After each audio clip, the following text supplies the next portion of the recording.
Supreme ಕೋರ್ಟ್ನಲ್ಲಿ ಇವತ್ತು ಕಾವೇರಿ ವಿಚಾರಣೆ ನಡೆಯುತ್ತೆ. ರಾಜ್ಯದಲ್ಲಿ ದಿನದಿಂದ ದಿನಕ್ಕೆ ಕಾವೇರಿಯ ಕಿಚ್ಚು ಕೂಡ ಹೆಚ್ಚಾಗ್ತಾ ಇದೆ. ಇದೆಲ್ಲ ಬೆಳವಣಿಗೆಗಳ ನಡುವೆ ಇದು ಸುಪ್ರೀಂ ಕೋರ್ಟ್ನಲ್ಲಿ ಕಾವೇರಿಯ ವಿಚಾರಣೆ ಬರುತ್ತೆ. ಸುಪ್ರೀಂ ಕೋರ್ಟ್ನಲ್ಲಿ ಇವತ್ತು ಕಾವೇರಿ ವಿಚಾರಣೆ ನಡೆಯುತ್ತೆ. ಸೊ ಎಲ್ಲರೂ ಕೂಡ ಕಾಯ್ತಾ ಇರುವಂತಹ ದಿನ ಕೂಡ ಹೌದು. ಯಾಕಂದ್ರೆ ಏನಾಗುತ್ತೆ, ಏನ್ ಡಿಸಿಷನ್ ಹೇಳುತ್ತೆ, ಏನ್ ತೀರ್ಪನ್ನ ಕೊಡುತ್ತೆ ಹಾಗಾದ್ರೆ ಸುಪ್ರೀಂ ಕೋರ್ಟ್ ಅಂತ ಹೇಳಿ ಇವತ್ತಿನ ಕಾವೇರಿ ವಿಚಾರಣೆಯತ್ತ ಇಡೀ ರಾಜ್ಯದ ರೈತರು ಕೂಡ ಚಿತ್ತವನ್ನು ಹರಿಸಿದ್ದಾರೆ. ಯಾಕಂದ್ರೆ ಒಂದು ಕಡೆಗೆ ಸರಿಯಾದ ಪ್ರಮಾಣದಲ್ಲಿ ಸಕಾಲದಲ್ಲಿ ಮಳೆಯಾಗದೆ ಕಾವೇರಿ ಕೊಳ್ಳಗಳಲ್ಲಿ ನಮಗೆ ನೀರಿಲ್ಲ.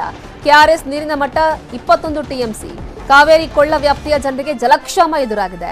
ಸುಪ್ರೀಂ ಕೋರ್ಟ್ನಲ್ಲಿ ವಾದವನ್ನ ಕರ್ನಾಟಕದ ಕಡೆಯಿಂದ ವಾದವನ್ನ ಮಂಡಿಸಲಾಗಿತ್ತು. ಆದ್ರೆ ತಮಿಳುನಾಡು ಮಾತ್ರ ಪದೇ ಪದೇ ಈ ರೀತಿಯಾಗಿ ಖ್ಯಾತಿಯನ್ನು ತೆಗಿತಾ ಇದೆ. ಜೂನ್ ಜುಲೈ ಆಗಸ್ಟ್ ತಿಂಗಳ ನೀರನ್ನ ಕೇಳ್ತಾ ಇದೆ ತಮಿಳುನಾಡು. 80 ಟಿಎಂಸಿ ನೀರು ಕೊಡಿ ಅಂತ ಹೇಳಿ ಕೇಳ್ತಾ ಇದ್ದಾರೆ. ಇವತ್ತು ಅದೇ ತಮಿಳುನಾಡಿನ ಅರ್ಜಿ ವಿಚಾರಣೆ ಇವತ್ತು ನಡೆಯುತ್ತೆ. ಸುಪ್ರೀಂ ಕೋರ್ಟ್ನ ವಿಸ್ತೃತ ಪೀಠದಲ್ಲಿ ಈ ಒಂದು ಅರ್ಜಿಯ ವಿಚಾರಣೆ ನಡೆಯುತ್ತೆ. ಹಾಗಾಗಿ ಏನ್ ತೀರ್ಪು ಬರುತ್ತೆ ಅನ್ನೋ ಒಂದು ವಿಚಾರದತ್ತ ಪ್ರತಿಯೊಬ್ಬರು ಕೂಡ ಚಿತ್ತವನ್ನ ಹರಿಸಿದ್ದಾರೆ.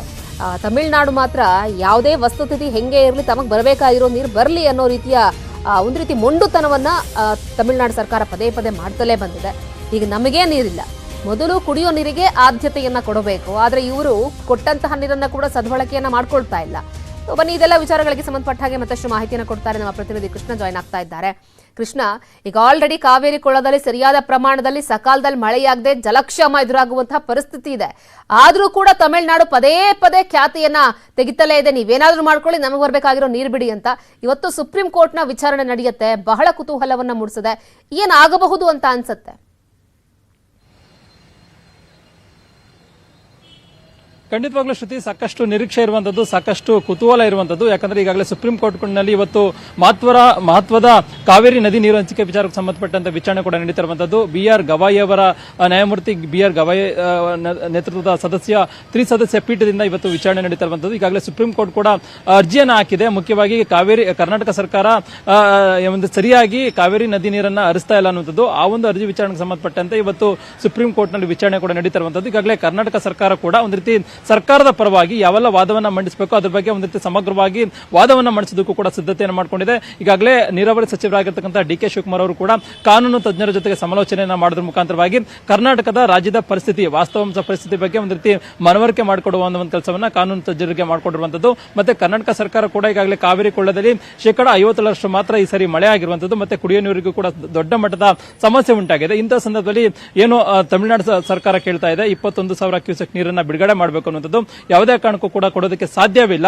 ಯಾಕೆ ಈ ಹಿಂದೆ ಸಾಕಷ್ಟು ದಿನಗಳಿಂದ ಕೂಡ ನೀರು ಹರಿಸಿದ್ದೇವೆ, ಹೀಗಾಗಿ ಬರುವಂತ ದಿನಗಳಲ್ಲಿ ನೀರು ಹರಿಸೋದಕ್ಕೆ ಸಾಧ್ಯವಿಲ್ಲ ಅನ್ನೋ ಒಂದು ವಾದವನ್ನ ಮಂಡಿಸೋದಕ್ಕೂ ಕೂಡ ಈಗಾಗಲೇ ಕರ್ನಾಟಕ ಸರ್ಕಾರ ಸಿದ್ಧತೆಯನ್ನು ಮಾಡಿಕೊಂಡಿರುವಂತದ್ದು. ಈಗಾಗಲೇ ತಮಿಳುನಾಡು ಸರ್ಕಾರ ಕೂಡ ಈಗಾಗಲೇ ಒತ್ತಡವನ್ನ ಆಗ್ತಾ ಇದೆ. ಕಾವೇರಿ ನದಿ ನೀರು ನಿರ್ವಹಣಾ ಪ್ರಾಧಿಕಾರ ಕೂಡ ಈಗಾಗಲೇ 5,000 ನೀರನ್ನ ಬಿಡುಗಡೆಯನ್ನ ಮಾಡಬೇಕು ಅನ್ನೋದ್ರ ಬಗ್ಗೆ ಕೂಡ ಒಂದು ಸೂಚನೆಯನ್ನ ಕೊಟ್ಟಿದೆ. ಅದಕ್ಕೂ ಕೂಡ ತಕರಾರು ಅರ್ಜಿಯನ್ನು ಕೂಡ ರಾಜ್ಯ ಸರ್ಕಾರ ಸಲ್ಲಿಕೆಯನ್ನ ಮಾಡಿರುವಂತದ್ದು. ಹೀಗಾಗಿ ಇವತ್ತು ವಿಚಾರಣೆ ಆದಂತಹ ಸಂದರ್ಭದಲ್ಲಿ ಯಾವೆಲ್ಲ ವಿಚಾರಣೆ ಸಂದರ್ಭದಲ್ಲಿ ತಮಿಳುನಾಡು ಸರ್ಕಾರ ಏನು ವಾದ ಮಾಡುತ್ತೆ ಮತ್ತೆ ಕರ್ನಾಟಕ ಸರ್ಕಾರ ಯಾವ ರೀತಿ ವಾದವನ್ನ ಮಾಡುತ್ತೆ, ಆ ಒಂದು ವಾದವನ್ನ ಏನು ಅವಲೋಕನ ಮಾಡಿ ಅಂತಿಮವಾಗಿ ವಿಚಾರಣೆಯನ್ನ ಮಾಡಿ ಅಂತಿಮವಾಗಿ ಇವತ್ತೇನೆ ಕಾವೇರಿ ನದಿ ನೀರು ಹಂಚಿಕೆ ವಿಚಾರಕ್ಕೆ ಸಂಬಂಧಪಟ್ಟಂತೆ ಮಧ್ಯಂತರ ತೀರ್ಪು ಆದೇಶ ಹೊರಬೀಳುವಂತ ಸಾಧ್ಯತೆ ಇದೆ. ಈಗಾಗಲೇ ಕಾವೇರಿ ಕೊಳ್ಳದಲ್ಲಿ ಕೂಡ ರೈತರು ದೊಡ್ಡ ಮಟ್ಟದಲ್ಲಿ ಪ್ರತಿಭಟನೆಯನ್ನ ಮಾಡ್ತಾ ಇದ್ದಾರೆ. ಈಗಾಗಲೇ ಜಲಾಶಯದಲ್ಲೂ ಕೂಡ 98% ಅಂದ್ರೆ 98 ಅಡಿ ಮಾತ್ರ ಕಾವೇರಿ ಜಲಾಶಯದಲ್ಲಿ ನೀರಿನ ಪ್ರಮಾಣ ಇರುವಂತದ್ದು, ಅಂದ್ರೆ ಬರ್ತಾ ಕಡಿಮೆ ಆಗ್ತಾ ಇರುವಂತದ್ದು. ಈಗಾಗಲೇ ರೈತರು ಕೂಡ ಪ್ರತಿಭಟನೆಯನ್ನ ಮಾಡ್ತಿದ್ದಾರೆ. ಒಂದ್ ವೇಳೆ ಏನಾದರೂ ವ್ಯತಿರಿಕ್ತವಾದಂತಹ ತೀರ್ಪು ಬಂದಲ್ಲೇ ಆದಲ್ಲಿ ಎಲ್ಲ ಒಂದ್ ಕಡೆ ದೊಡ್ಡ ಮಟ್ಟದಲ್ಲಿ ಪ್ರತಿಭಟನೆ ಮಾಡೋದಕ್ಕೂ ಕೂಡ ಒಂದು ರೀತಿ ರೈತರು ಮುಂದಾಗಿರುವಂತದ್ದು. ಮತ್ತೆ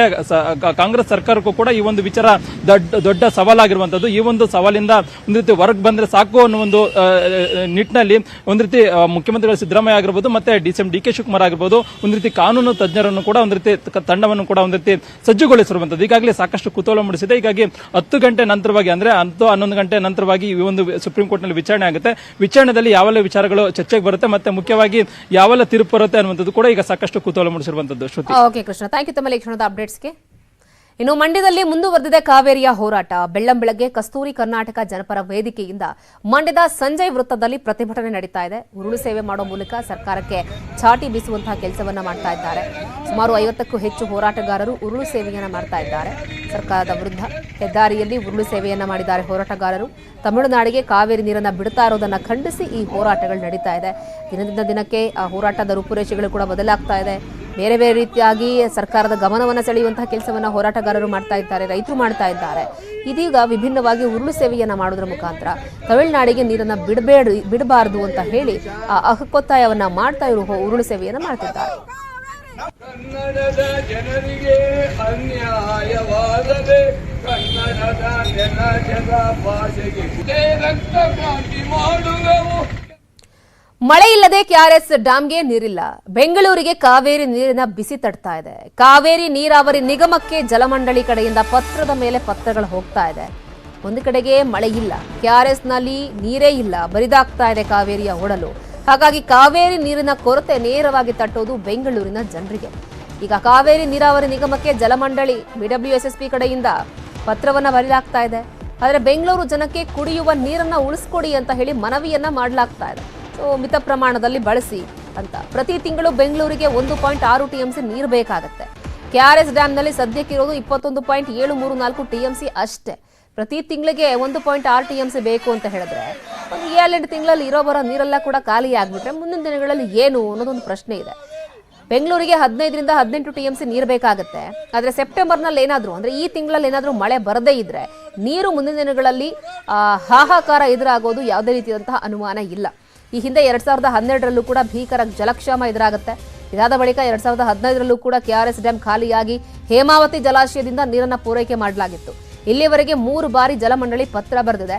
ಏನ್ ಪರ್ಯಾಯ ವ್ಯವಸ್ಥೆಗಳನ್ನು ಕಲ್ಪಿಸ್ತಾರೆ ಅನ್ನೋದನ್ನ ಕಾದು ನೋಡಬೇಕು. ಬನ್ನಿ ಬಗ್ಗೆ ಮತ್ತಷ್ಟು ಮಾಹಿತಿಯನ್ನು ಕೊಡ್ತಾರೆ ನಮ್ಮ ಪ್ರತಿನಿಧಿ ಶರಣು ಹಂಪಿ ನೇರ ಸಂಪರ್ಕದಲ್ಲಿ ಜಾಯ್ನ್ ಆಗ್ತಾ ಇದ್ದಾರೆ. ಶರಣು ಹಂಪಿ, ಸರಿಯಾದ ಪ್ರಮಾಣದಲ್ಲಿ ಕಾವೇರಿ ಕೊಳ್ಳದಲ್ಲಿ ಆ ಭಾಗಗಳಲ್ಲಿ ಮಳೆಯಾಗದೆ ನೀರಿನ ಕೊರತೆ ಎದುರಾಗ್ತಾ ಇದೆ.